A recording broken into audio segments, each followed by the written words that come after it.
All right, y'all, we got to talk about this. So there's an article in the New York Times, and it's titled, Kamala Harris Isn't Ready to Be Written Off. Okay? Politics and Poll Tracker says, Kamala Harris does not fear losing to other Democrats if she runs for president again and is unconcerned about potential rivals seizing the spotlight because she is already so well known. In other words, hey, I have name recognition. I ran already. I got a leg up on all of you people. This is what she's saying. So I read the whole article. I went through the whole article. As you all know, she's in the midst of this book tour and she's going all over the place. Now, as a general rule, usually when a politician releases a book, that's a sign I'm going to run for office. Right now, she already ran. The book is nominally about what happened 107 days when she had to be the heir apparent and run, right? But still, the fact that she released a book and now she's on a book tour, that's sign number one. That's piece of evidence number one, okay? That she's really, really considering running again. If not, she already made up her mind and she's playing hide the ball with that. Okay, more.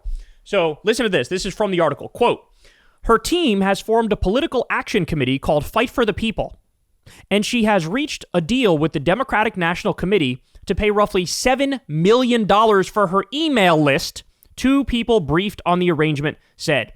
Okay, so right off the bat, having a political action committee and having the DNC basically give you $7 million for nothing for your fucking email list?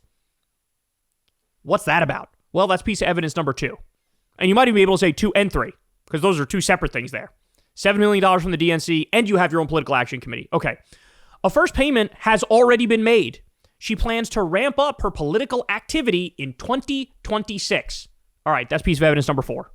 Right there. More. Ready for this? To me, this was the one that I was like, okay, pound the gavel. She's definitely running again. Quote, Kamala Harris made more than 40 congratulatory calls after the election to new state senators in Mississippi, incoming city council members in South Carolina, and even a school board trustee in Idaho.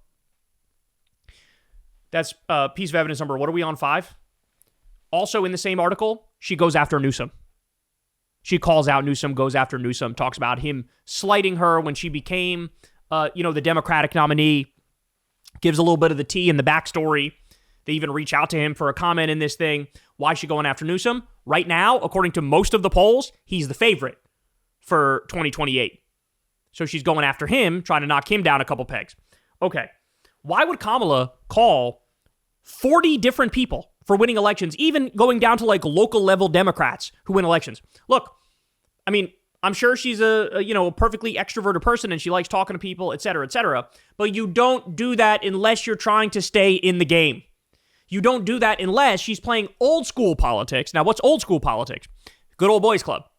So now I'm in the club. I'm part of the club. I will talk to other people in the club and try to maintain relationships with them. It's got nothing to do with, let me try to maintain relationships with working people, with the voters, with the constituents. No, it's about, who are other people that have some semblance of power who I might use in the future? Hey, I called you when you won. Remember that? Then maybe they'll endorse Kamala Harris. She'll have a list of like 200 fucking people who endorse her immediately when she starts to run again. Again, in her mind, giving her a big leg up because she's an old school politician and she views endorsements, especially by elected officials, as like a big plus. So I think reading this article, I'm pretty fucking sure she's going to run again. And my reaction to that is very simple. Kamala, if you were going to run again, you need to be doing not this. What you need to be doing is getting arrested by ICE. That's what you need to be doing. You need to be, going in front of the media and very clearly and directly and explicitly calling out Trump's warmongering with Venezuela, for example, his endless, relentless corruption that's happening on a daily fucking basis. Call out the concentration camps. Call out Trump invading blue cities with Red State National Guard, which is basically like a soft civil war. You need to be calling out the big bullshit bill and alligator Auschwitz. Call out the 17 million people kicked off of Medicaid by these fucking Republican ghouls. Call out the fact that Trump is trying to double, triple, quadruple, and in some cases more than that, your health insurance premium by not extending the Obamacare subsidies. This is what you need to be doing. Instead of taking $7 million from the DNC for basically fucking nothing and calling politicians, how about working with activists more directly? How about that? Working with activists. So again, she's doing all the things that a standard politician, like a in-the-club politician, would do behind the scenes if they were planning on running again, but she's doing none of the things that this moment requires, right? Like Katabu Ghazale getting arrested by ICE and standing in solidarity with immigrants and protesting ICE. That's the sort of leadership that we need, right? The anti-oligarchy tour that Bernie and AOC were doing. That's the sort of shit that we need, right? There's so many ways to fight back, but like, I don't know. And if you read the article, you'll get the sense. Again, this is the problem. The article is like me, right? It's like, it's all about me. Kamala Harris, me. And it's like, look, you should be in the White House. Don't get it twisted. This crazy ass motherfucker should not be back in that White House. That's a fact in my mind. But having said that, now that we're fully into fascism taking over the country and the billionaires doing a hostile takeover of the country, if you are not fucking front and center being a leader against all this stuff, then I got nothing for you, bro. You're not going to be the one. You're not going to be the one. She was also just at Dick Cheney's funeral. That, to me, that's like, okay. Like Gavin Newsom came out the other day and said he was against raising taxes on billionaires. It's like, okay, you're done. You're done. Kamala going to Dick Cheney's funeral. All right, I'm sorry. You're done. You're done. If you don't understand this moment, how do you not understand this moment? How do you not understand what's happening in this country? Like, if you really get that, the urgency level would be way higher. You wouldn't be like, casually doing a fucking interview with the New York Times talking about yourself and your future and what you plan to do, and they drop all these hints about, the fact that she plans to run again. It would be a 5-alarm fire. Your fucking hair would be on fire. You would be acting like this is much more dire than you currently are. And I guess that's the thing that frustrates me about her, right? Is she still is acting like it's a normal time. It's not. This is not fucking normal. None of this is normal, man. None of this is normal. So for any Democrat who wants to fucking be the one, you got to fucking wakey. Look, I'll give another great example. Chris Van Hollen. He's treating the moment with what it deserves. He literally went down to El Salvador to meet Kilmar Abrego Garcia, helped apply pressure to the point where eventually he was fucking released. Now, they're still fucking with him and trying to deport him again, but Chris Van Hollen was the one who got him out of CCOT in the first place. If he wasn't part of the picture, if we didn't make all the noise we made and he didn't go down there, he probably never would have been out of CCOT and he would have been getting raped and tortured on a daily basis. That's what a real one does.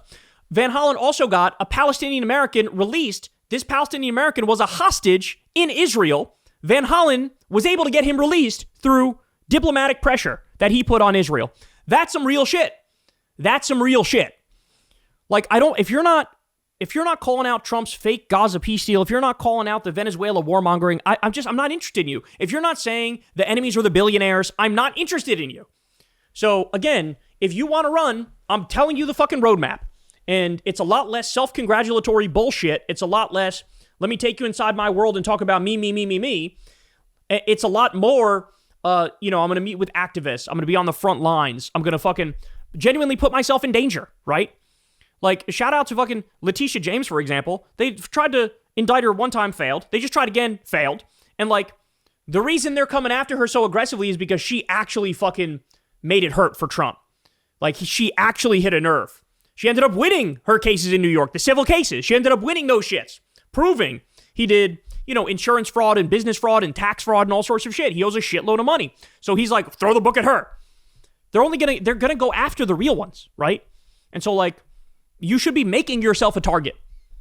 Make yourself a target. Make yourself a metaphorical martyr. Not in the sense that they kill you, but in the sense that they go, oh shit, they're actually effective, which is why we need to fight back against them, right? So anyway, that's where I'm at on this. But guys, I'm telling you, she's going to run again. If you go read that full article, you will get the exact same taste. And honestly, I think it's a shame because I think her moment is past, and I think she should realize that.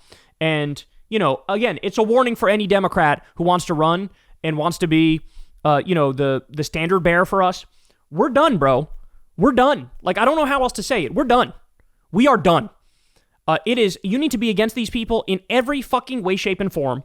And you need to directly call out the fascists, the billionaires, and the warmongers who are ruining this fucking country. Ruining this country. And you need to not give an inch and be on the offense 24/7. And so if you, one misstep, and, my patience is running thin these days. Like with Gavin saying, I don't want to raise taxes on billionaires. It's like, all right, fucking step aside. Step aside, not interested. So we're watching you. We're watching all of you. Hey y'all, do me a favor and like and subscribe. It helps out big time in the algorithm. Click the bell as well for notifications when videos drop, and watch that video on screen right now. You know you want to.